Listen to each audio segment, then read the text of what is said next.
Assalamualaikum brothers, we will start the mosque collection now, so if you want to, please donate generously. And there's also brothers with card machines if you want to donate by card. Jazakallah.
السلام عليكم ورحمة الله وبركاته.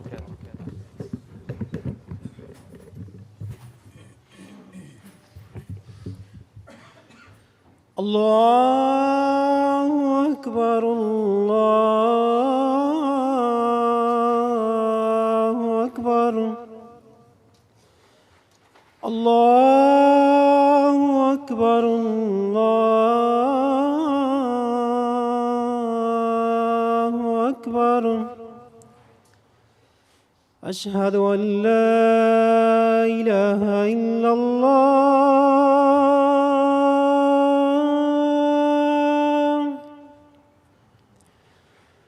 أشهد أن لا إله إلا الله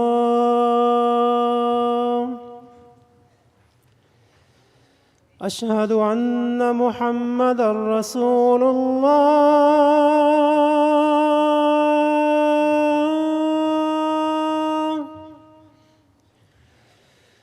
أشهد أن محمدًا رسول الله حي على الصلاة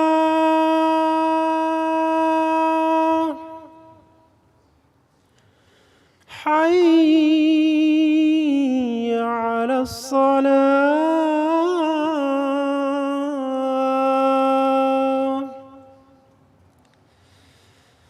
حي على الفلاح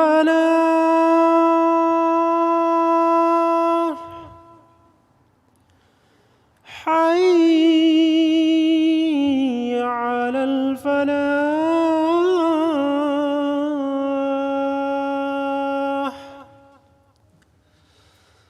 الله أكبر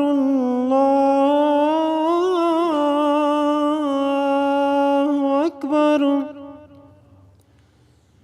لا إله إلا الله.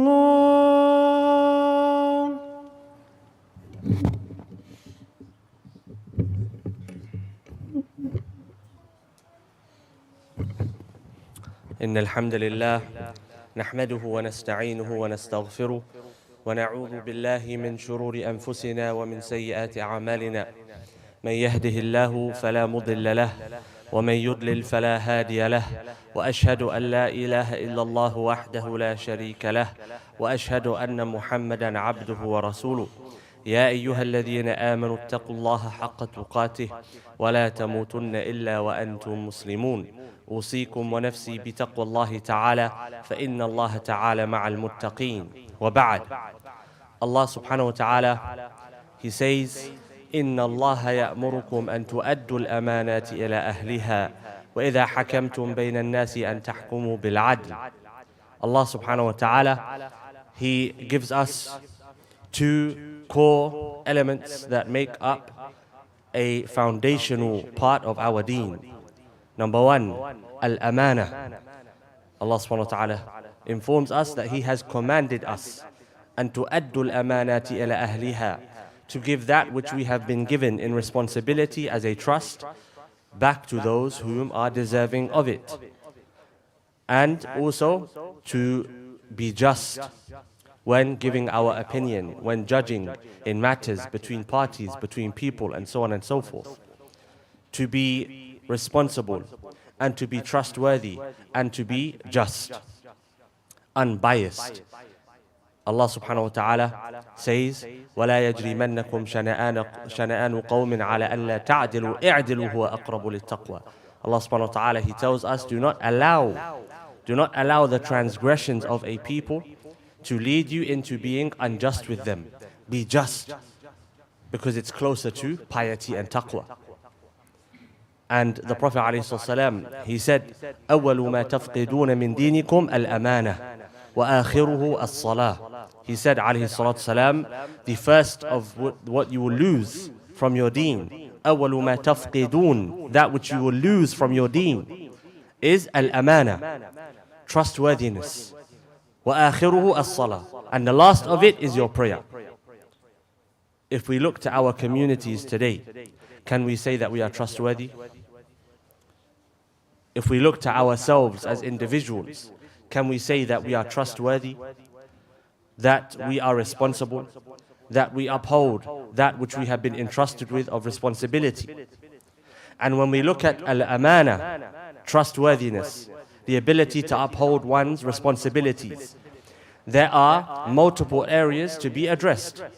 Number one, the amana given to us by Allah subhanahu wa ta'ala. That's number one. That's the first and the foremost. And what is the amana given to us by Allah subhanahu wa ta'ala? وَإِذْ قَالَ رَبُّكَ لِلْمَلَائِكَةِ إِنِّي جَاعِلٌ فِي الْأَرْضِ خَلِيفَةً. When Allah subhanahu wa ta'ala said to His angels, I'm going to place on the earth a khalifa, a vicegerent, a deputy, one who will take responsibility for the application of that which I deem, i.e. Allah subhanahu wa ta'ala, to be worthy of practice and so on and so forth. That's the first and the foremost amana, responsibility that we have individually and collectively. Are we fulfilling that amana? Did the Prophet ﷺ fulfill that amana? Of course he did. We are an example of the fulfillment of the amana of the Prophet ﷺ. Islam spread its wings into the east and the west, to the north and the south. globally after the Prophet ﷺ passed away. The Sahaba, did they carry out that amana? They did. The Tabi'een, they did. And so on and so forth. When we look at our situation today, as individuals and as collectively, are we fulfilling the amana that Allah subhanahu wa ta'ala gave us? The Prophet ﷺ, he said, Al-ulama warathatul anbiya, that the ulama are the inheritors of the prophets. They inherit the risala, the message, the understanding of the message, the duties of the message, and so on and so forth. And so, of course, they should be spearheading us. But that hadith gives us insight into our amana. That those who come from us, that take up the path of knowledge, they are those who inherit directly from the Prophet ﷺ. And our ummah, we are from which the ulama come. So it is our responsibility to have those who inherit from the Prophet ﷺ, those who are educated. And if we ask ourselves the question, are we fulfilling the amana given to us by Allah subhanahu wa ta'ala to be His khulafa upon this earth, to be those who deputize, His vicegerents, those who take responsibility for the application of Islam, for the calling to the good, and for preventing the wickedness, and so on and so forth. If we ask ourselves, are we doing that? And we find that the answer to the question is no. We have to ask ourselves, why not? And in order to understand why not, we have to make a comparison between ourselves and the Sahaba. What did the Sahaba live for? The Sahaba lived for one thing, and one thing alone, Allah subhanahu wa ta'ala. The Sahaba did not live to fill their stomachs. The Sahaba did not live for the pleasures of the private part. The Sahaba did not live to have fat pockets. The Sahabas did not care for nice homes, comfort, convenience. The Sahaba lived for one thing and one thing alone, to please Allah subhanahu wa ta'ala and to carry out their duty on this earth. Why are we living? We're living to serve Allah. That's why we should live. But what are we actually doing today? What has become our purpose collectively? And the answer, the frank and honest and brutal truth is, we are living for comfort, we are living for convenience, we are living for self-interest. That's the reality. The average man wants to find a nice wife, and wants to acquire a nice home, and wants to drive a nice car, and wants to eat nice meals, and wants to wear fine clothes. He doesn't care for the responsibility of the ummah. That's the reality. The average woman wants to find a good husband, wants to raise good children. Likewise, wants to decorate the nice home that her husband acquires for her, and so on and so forth. We don't have a concern for the responsibility given to us by Allah subhanahu wa ta'ala like the Sahaba did. That's why we're in the situation today. And when you look at every period of revival that took place during our ummah, the time period of our ummah on this earth, you find it was spearheaded by individuals who had the same purpose as the Sahaba, i.e. to fulfill their responsibility to Allah subhanahu wa ta'ala. They cared not for this world, because they understood that this world is temporary. The home is going to disappear. Once death comes, what difference is it whether a person lived in a mansion or lived in a shack? There's no difference. Once a person goes to the bathroom, what difference does it make what he ate for dinner? That's the reality, and that's similar to the reality of this dunya.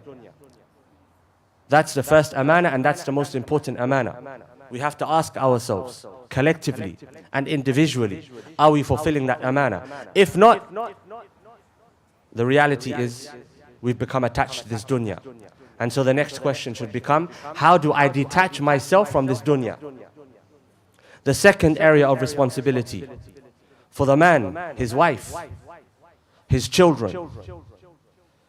That's a responsibility and amana given to us by Allah subhanahu wa ta'ala. It's not one that we can simply say, I don't want to work, I don't want to provide for my family, I don't want to raise my children. No.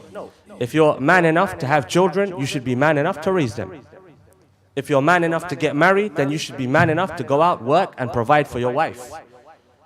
Even if she earns money, that money is not your right. That money is not our right to spend on what we want. It's not our right to share the money of the wife to pay the bills and so on and so forth, unless it's a necessity. The whole 50-50 culture that's become popular today, that's not our culture. To us, that's not acceptable. The Muslim man should feel ashamed if he can't provide for his wife and his kids. The Muslim man should feel driven to go out and earn so that he can put food on the table of his wife and his kids. Likewise, the woman has responsibility. She should feel pride in bringing satisfaction, happiness to her husband and her children. She should feel ashamed if her husband is left wanting, and so on and so forth. These are not roles that have come from opinions. These are not responsibilities that we take from our back pockets. These are what have been mandated for us by Allah subhanahu wa ta'ala himself. And who are we to question Allah? If we are questioning Allah, if we have an issue with that which Allah has obliged, that which Allah has set out, then we have a bigger problem than that which we're making a problem about. That bigger problem is the problem of the heart, a sickness. And we live in a time of societal sickness. So again, we have to look at ourselves, question ourselves. Amana, the first thing that we will lose from our deen. And the last thing is what? As-salah. أقول قولي هذا واستغفر الله لي ولكم ولسائر المسلمين فاستغفروه إنه هو الغفور الرحيم.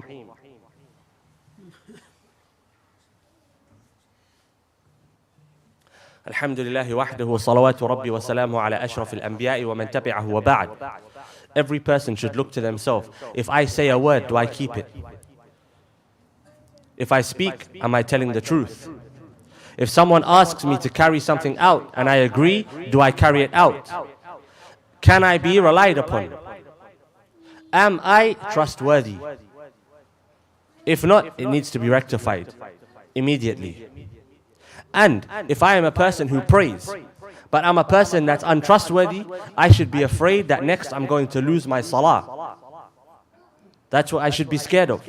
That if I am not able to be a person of trustworthiness, and I'm not able to be a person of responsibility, then perhaps tomorrow I will lose my salah just as today I've lost my amana.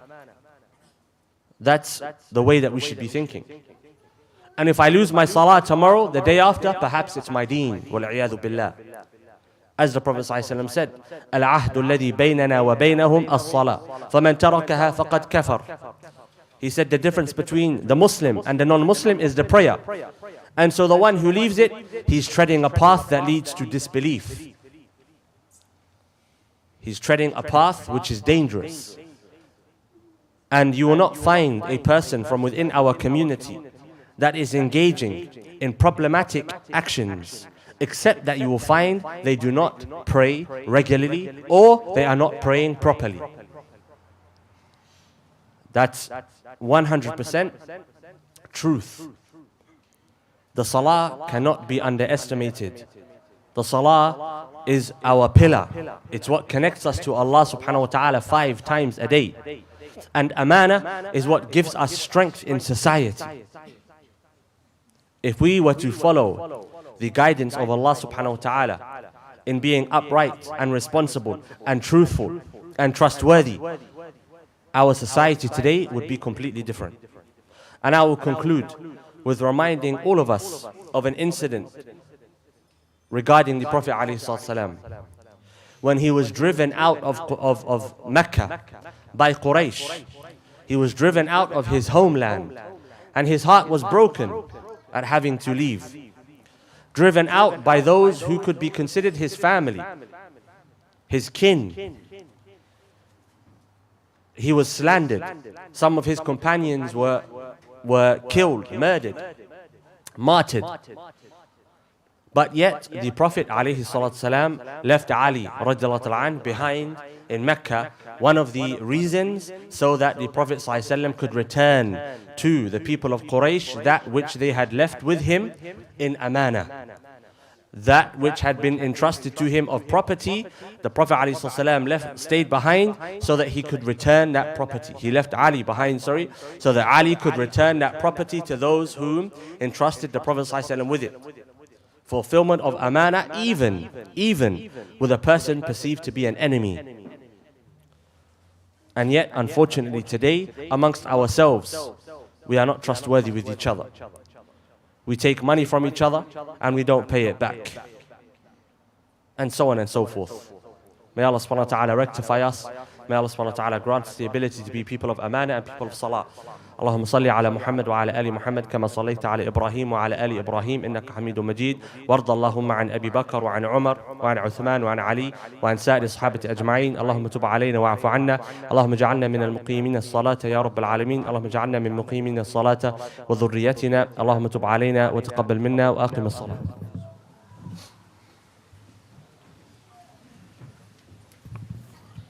الله أكبر الله أكبر الله أكبر الله أكبر أشهد أن لا إله إلا الله أشهد أن لا إله إلا الله أشهد أن محمدا رسول الله أشهد أن محمدا رسول الله حي على الصلاة حي على الصلاة حي على الفلاح حي على الفلاح قد قامت الصلاة قد قامت الصلاة الله أكبر الله أكبر لا إله إلا الله.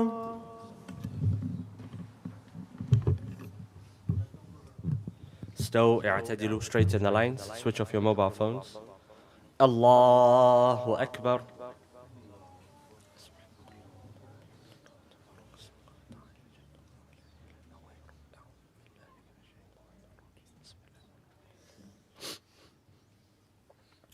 الحمد لله رب العالمين الرحمن الرحيم مالك يوم الدين إياك نعبد وإياك نستعين اهدنا الصراط المستقيم صراط الذين أنعمت عليهم غير المغضوب عليهم ولا الضالين.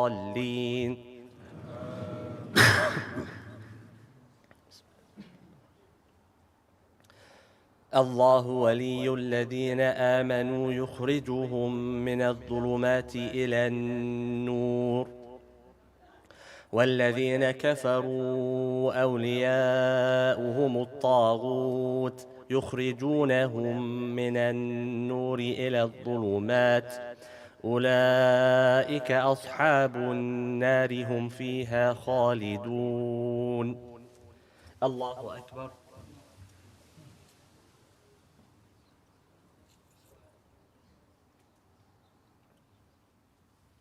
سمع الله لمن حمده. الله أكبر.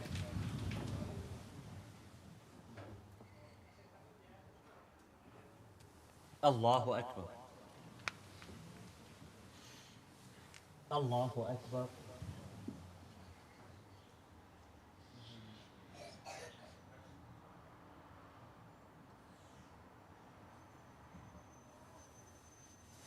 الله أكبر. الحمد لله رب العالمين الرحمن الرحيم مالك يوم الدين إياك نعبد وإياك نستعين اهدنا الصراط المستقيم صراط الذين أنعمت عليهم غير المغضوب عليهم ولا الضالين. يا أيها الذين آمنوا اصبروا وصابروا ورابطوا واتقوا الله لعلكم تفلحون. الله أكبر.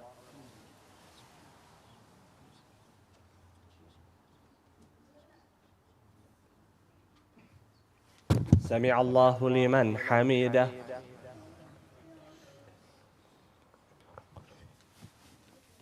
الله أكبر.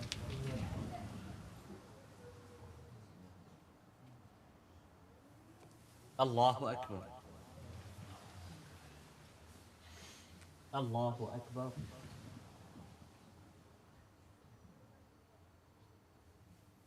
الله أكبر.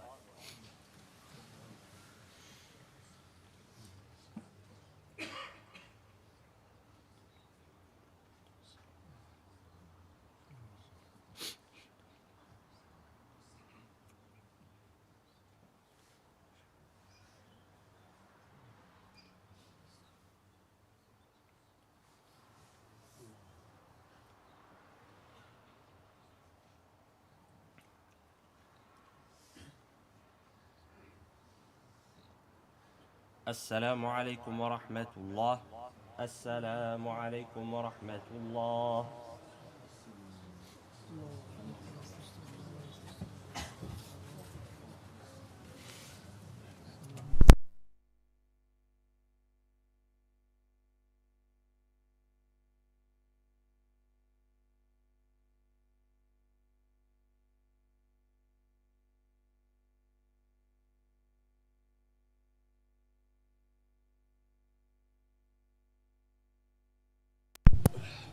Assalamu alaikum, brother. We are collecting for the flood victims in Bangladesh. So can you pay generously, please? Flood victims in Bangladesh. It's a hugely flood in Bangladesh. Thank you. Jazakumullah khair.